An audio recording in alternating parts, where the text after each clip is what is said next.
Hello and welcome to another conversation around pleasure. So, if you know me at all, you know that I am so about dating and romance and intimacy and exploring all facets of it, okay? And I have personally been studying in my life the masculine feminine dynamic. So it's the idea that in every relationship, first of all, within us, we have this polarity happening, right? The masculine and the feminine. And in romantic relationships, for there to be that sense of romance, that sense of tension, sexual tension, uh, one partner primarily lives in the masculine domain while the other partner primarily lives in the feminine domain. And so, what that looks like is, well, you know what? In order to share more about what that looks like, I am actually going to share this book with you. I love this book so much. It was recommended to me years ago, and it has a title that maybe not everyone would resonate with, but the ideas in it are so powerful. It's called Getting to I Do: The Secret to Doing Relationships Right by Dr. Patricia Allen. So she has for a very long time studied and coached people in the realm of romantic relationships. And what she has determined is what many other people and thought leaders in this area have determined, that the masculine represents the doing, the planning, it's the ideas, and the masculine's primary motivation is to be respected. And the feminine, on the other hand, is all in the feeling realm. It's emotion, it's sensuality. And the primary motivation for the feminine is to have their feelings cherished. And so what Patricia Allen says in her book is that what drives people crazy in relationships is when there are two people who are taking on the same dynamic together. So if you have a masculine man and a masculine woman, or two masculine, whatever it is, that there's going to be this sense of competition, right? That's going to cause tension, and then there's just no room for romance. And if you have two people who are both embodying the feminine element, then neither is really driving the relationship forward. And so nothing really happens.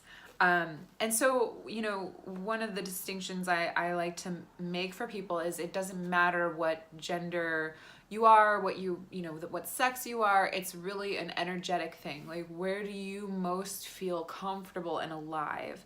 So for me, I am a feminine woman, and I feel most comfortable and affirmed when a man is pursuing me and is coming toward me. And it has taken me a long time to really learn how to allow that dynamic to unfold and to not push things forward and try to make things happen, right? But just to lean back and allow him to come to me.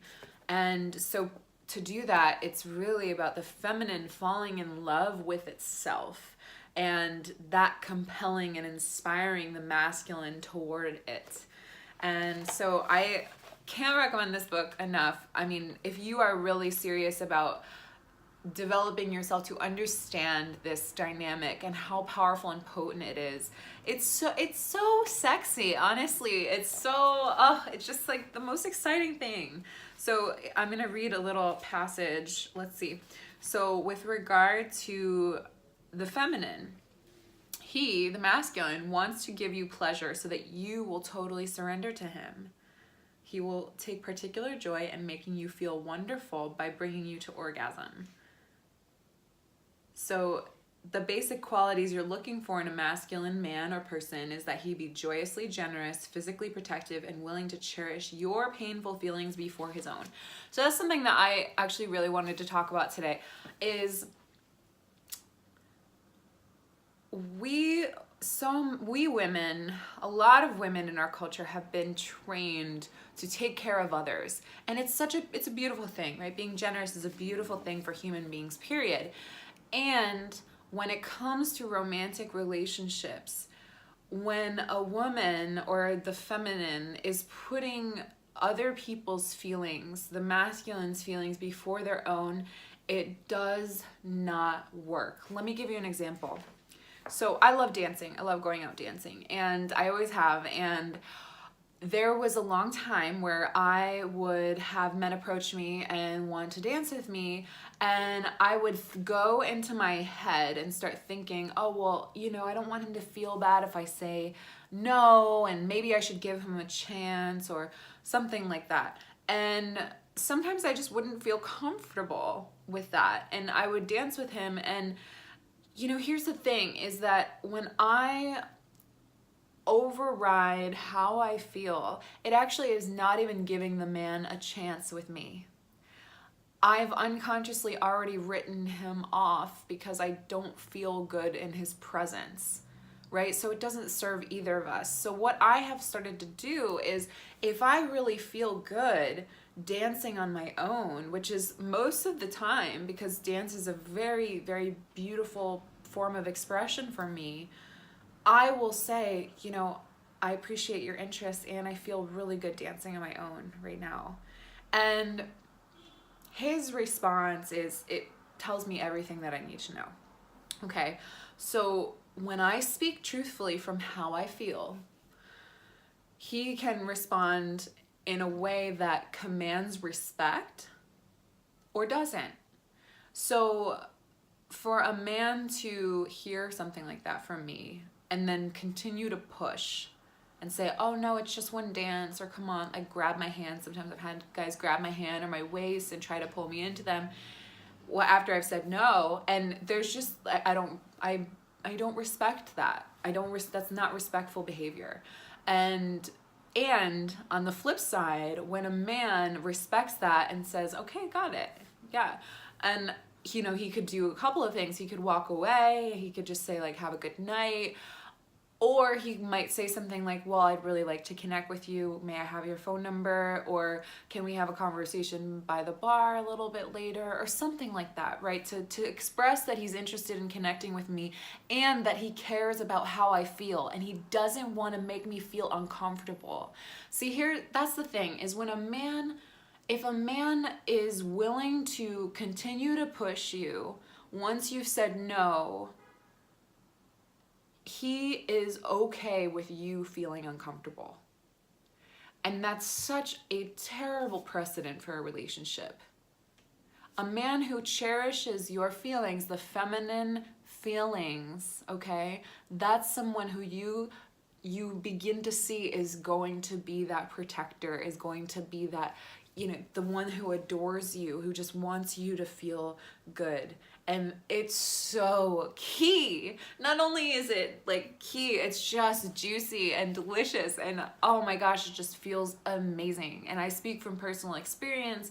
I've seen this with countless women in my life. I've seen this with women that I've coached, is when we allow for a man to reveal who he is, and that he's expressing his want for us, but also his want for us to feel good.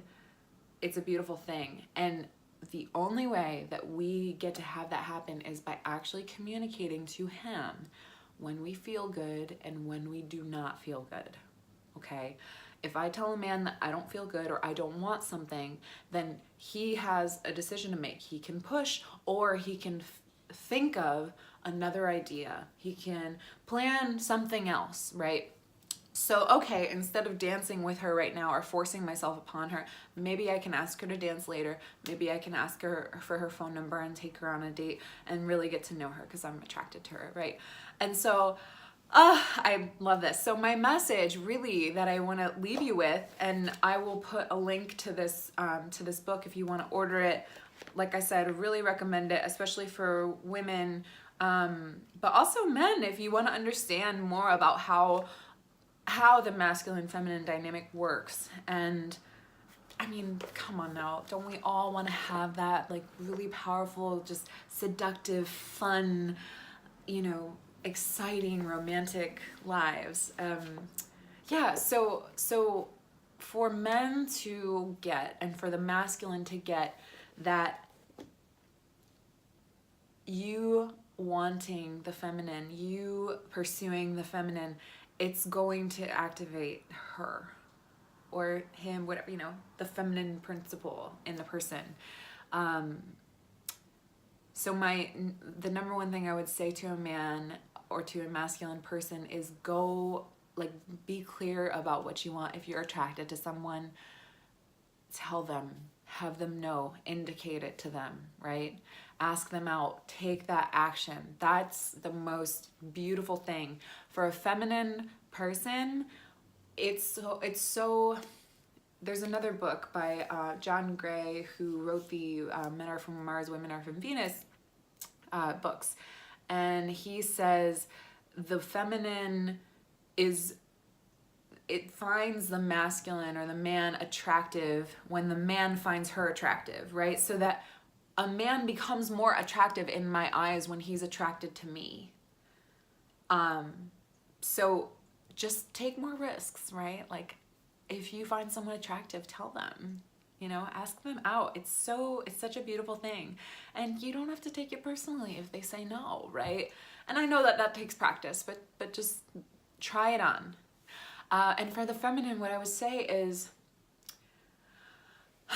lean back, fall in love with yourself, be inspired, right, by the world around you, and practice just compelling people towards you by you being in your own radiance and communicating from a feeling place, right?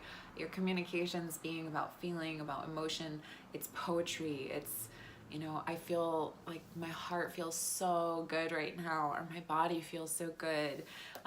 It's like that, and just see what happens when you start communicating in that way, that it actually inspires people to be closer to you, to be more connected to you, and certainly will inspire a man or the masculine element to come closer to you and to want to serve and protect you and cherish you.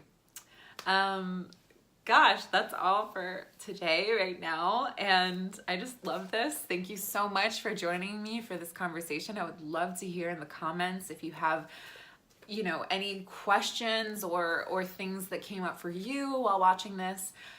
You can find me on Instagram, Alyssa Milan, ALLYSSA, Milan like the city in Italy. You can find me on Facebook as well. I love you all so much. Your resident pleasure queen signing off for today. Have a beautiful, beautiful day. I love you, and you are always loved.